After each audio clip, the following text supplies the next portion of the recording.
Good evening dear students. आज extraction of metal के almost last phase में हैं हम लोग। तो फास्ट हम लोग आखिरी के टॉपिक्स को रिएक्शन के फॉर्म में देखते हैं जल्दी से।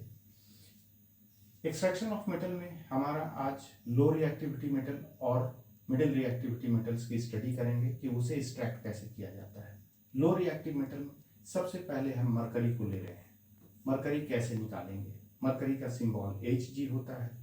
मरकरी का ओर का नाम क्या है? सिनेबार। उसका फॉर्मूला क्या है? HgS। कौन से मेथड से सिनेबार से मरकरी बाहर निकाला जाता है एक्सट्रैक्ट करके? तो रोस्टिंग से किया जाता है। Roasting is done to obtain Hg। कैसे किया जाता है? सिनेबार को HgS को ऑक्सीजन के प्रेजेंस में हीट किया जाता है बिलो मेल्टिंग पॉइंट, तो मरकरी ऑक्साइड बन जाता है और SO2 गैस बन के बाहर चला जाता है।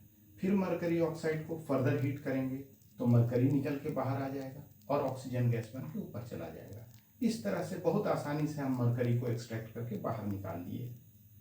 ये स्टेप आज पूरा हो गया। हम रोस्टिंग ऑफ मरकरी सीख गए और रोस्टिंग करने के बाद कैसे फर्दर हीट करके मरकरी निकालेंगे सीख गए।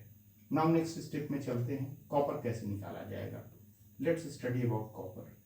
नेक्स्ट स्टेप, कॉपर निकालना भी बहुत आसान है। कॉपर का ओर कौन सा है?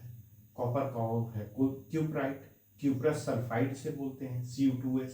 मेथड क्या है? रोस्टिंग ही मेथड है। कैसे किया जाता है? Heating in presence of O2 below melting point, जो रोस्टिंग का डेफिनेशन है कॉमन। और उसके बाद रिएक्शन देखेंगे। रिएक्शन बहुत आसान। कॉपर क्यूप्रस सल्फाइड को ऑक्सीजन के प्रेजेंस में हीट किया गया तो क्यूप्रस ऑक्साइड बनता है और सल्फर डाइऑक्साइड गैस बनता है। बैलेंसिंग के लिए 2 3 2 2 लगाने की जरूरत है। एक और बहुत अच्छी बात यह है कि हम लास्ट स्लाइड में भी देखते हैं, यहाँ भी बैलेंसिंग में 2 3 2 2 ही लगा था, तो याद करना भी आसान है। चाहे मरकरी को हम रोस्टिंग करें या कॉपर को हम रोस्टिंग करें, दोनों में बैलेंसिंग 2 3 2 2 ही लगेगा। अब ठीक है, रोस्टिंग हो गया है, क्यूप्रस ऑक्साइड बन गया है। क्यूप्रस ऑक्साइड को हम फिर से क्यूप्रस सल्फाइड के साथ मिला के फर्दर हीट करेंगे तो कॉपर हमारा बाहर पिघल के निकल जाता है, SO2 गैस बन के ऊपर चला जाता है। तो कॉपर निकालना भी बहुत आसान है। रोस्टिंग रिएक्शन को याद करेंगे, उसके सेकंड स्टेप को याद करेंगे, हमारा प्रोसेस कंप्लीट हो गया। इस पोर्शन को सिर्फ हम रिएक्शन की मदद से ही समझेंगे, ज़्यादा राइटिंग प्रोसेस में नहीं जाएंगे। नाउ नेक्स्ट पॉइंट, अगला क्या है? तो अब हम मिडिल रिएक्टिविटी सीरीज जिंक को देखते हैं। जिंक को एक्सट्रैक्ट करने के लिए किसी ने मुझे कहा कि आप जिंक का एक्सट्रैक्शन प्लानिंग दीजिए, तो हम कैसे प्लान करेंगे? कैलामाइन अगर किसी को मिल गया, आपको अगर कैलामाइन मिल गया है यानी कि जिंक कार्बोनेट मिल गया है, तो इस ओर को पहले आप कॉन्सेंट्रेट करेंगे। कॉन्सेंट्रेट करने के बाद उसे आप कैल्सिनेशन वाले फैक्ट्री में लेके जाएंगे। जिंक कार्बोनेट को in absence of air heat करेंगे तो जिंक ऑक्साइड बनेगा और CO2 गैस निकल के बाहर चला जाएगा। और इसके बाद फिर आपका रोस्टिंग हो गया, कैल्सिनेशन हो गया और जिंक ऑक्साइड आपके हाथ में आ चुका है, जो फर्दर रिडक्शन में जाएगा। लेकिन अगर किसी को जिंक सल्फाइड मिला यानी कि जिंक ब्लेंड और मिल गया है, तो उसको हम कॉन्सेंट्रेट करेंगे। कॉन्सेंट्रेट करने के बाद रोस्टिंग वाले फैक्ट्री में लेके जाएंगे। रोस्टिंग करने से वही रोस्टिंग वाला फॉर्मूला 2 3 2 2 यूज करते हुए zinc sulphide O2 zinc oxide sulphur dioxide, इसको नोट डाउन करेंगे, लिखेंगे, 2 बार 3 बार याद करेंगे और फिर देखेंगे कि जिंक ऑक्साइड रोस्टिंग करने के बाद मुझे मिल गया। अब जिंक ऑक्साइड जैसे ही मिल गया तो सिर्फ एक टारगेट है कि इससे ऑक्सीजन हटाओ। ऑक्सीजन हटेगा कैसे? रिड्यूसिंग एजेंट लगाओ, कार्बन लगाओ, तो कार्बन ऑक्सीजन को अपने साथ रिएक्ट करके मिला लेगा और कार्बन मोनोऑक्साइड बन के उड़ जाएगा और जिंक क्या होगा? मोल्टेन होकर पिघल करके नीचे निकल जाएगा। इसीलिए रिड्यूसिंग एजेंट के प्रेजेंस में हाई टेम्परेचर पे इसे हीट किया जाता है एबव मेल्टिंग पॉइंट। किसी ने बोल दिया रिडक्शन का डेफिनेशन क्या होगा? तो रिडक्शन ऑफ मेटल ऑक्साइड्स कैसे किए जाते हैं? The process of removal of oxygen from metal oxide by the action of reducing agent like Coke and above it's melting point is called reduction. ये define करके सामने में लिख दिए, एग्जाम में भी आया तो इसी बात को लिख देंगे और रिडक्शन वाला एक रिएक्शन दिखला देंगे और लिख देंगे कि कार्बन जो है ये एक्चुअली कोक है जो रिड्यूसिंग एजेंट की तरह यूज हो रहा है। इस रिडक्शन को हो जाने के बाद जिंक मुझे मोल्टेन फॉर्म में मिला, जिसको हम क्रूड जिंक भी बोलते हैं, क्रूड मेटल भी कहते हैं। तो दूसरे भी मेटल मिडिल रिएक्टिव वाले इसी मेथड से निकाले जाते हैं depending upon the ore.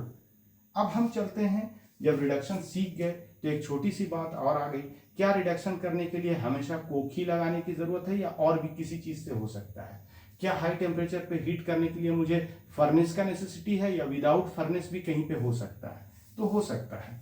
Displacement reaction से भी हम रिडक्शन कर सकते हैं। एज फॉर एग्जाम्पल, ये रिडक्शन ऑफ मेटल्स कर रहे हैं बाय डिस्प्लेसमेंट रिएक्शन, तो इसके बारे में एक स्टेटमेंट जरूर सुन लें कि reactive metals like sodium, calcium, aluminium को लिया जाता है। Sodium, calcium, aluminium etcetera can be used as reducing agent to reduce metals like manganese, iron etcetera. Manganese और आयरन जैसे मेटल्स को निकालने के लिए आपको कोई जरूरत नहीं है कि रिडक्शन का बड़ा सा एक फर्नेस में हाई टेम्परेचर पे हीट करें, ये अपने आप रिएक्ट करके दे देगा डिस्प्लेसमेंट रिएक्शन से।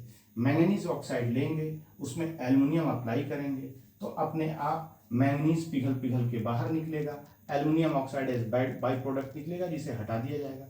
टेम्परेचर बहुत ज़्यादा हाई हो जाता है, बहुत ज़्यादा हीट निकलता है, ट्रायंगल बना दिया गया है। तो आसानी से हम मैंगनीज भी बाहर निकाल लिए मैंगनीज ऑक्साइड से।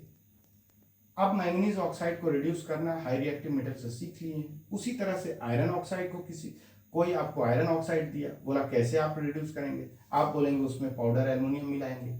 एल्युमिनियम मिलाने के बाद रिएक्शन एक बार ट्रिगर करेंगे, अपने आप एक बार रिएक्शन स्टार्ट हो जाएगा तो पिघल के लोहा बाहर निकलने लगेगा, आयरन बाहर निकलने लगेगा, एल्युमिनियम ऑक्साइड बाई प्रोडक्ट होगा और हीट हाई अमाउंट में निकलेगा। इस रिएक्शन का चूंकि पिघल के लोहा निकल रहा है और लोहा से वेल्डिंग होता है, इसलिए इस रिएक्शन का वेल्डिंग में भी यूज किया जाता है।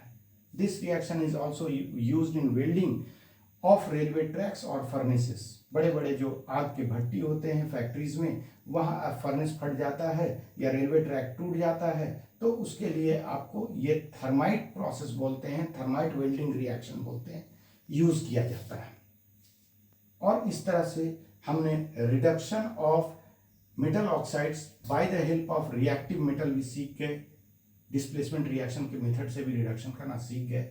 इन दिस वे आज के टॉपिक फिनिश होते हैं। आपने लो रिएक्टिव मेटल्स और मिडिल रिएक्टिव मेटल्स के रिडक्शन प्रोसेस के एक दो एग्जाम्पल से आपका कॉन्सेप्ट को क्लियर किया गया है और इतने रिएक्शंस को कंट्रोल करने को, याद करने को कहा जा रहा है। इसे याद कीजिए, सिर्फ रिएक्शन पे कंट्रोल कीजिए, लैंग्वेज और अपने आप बनाना सीख जाएंगे। Thank you dear students. आज के शॉर्ट वीडियो में आप इसको प्रैक्टिस करें।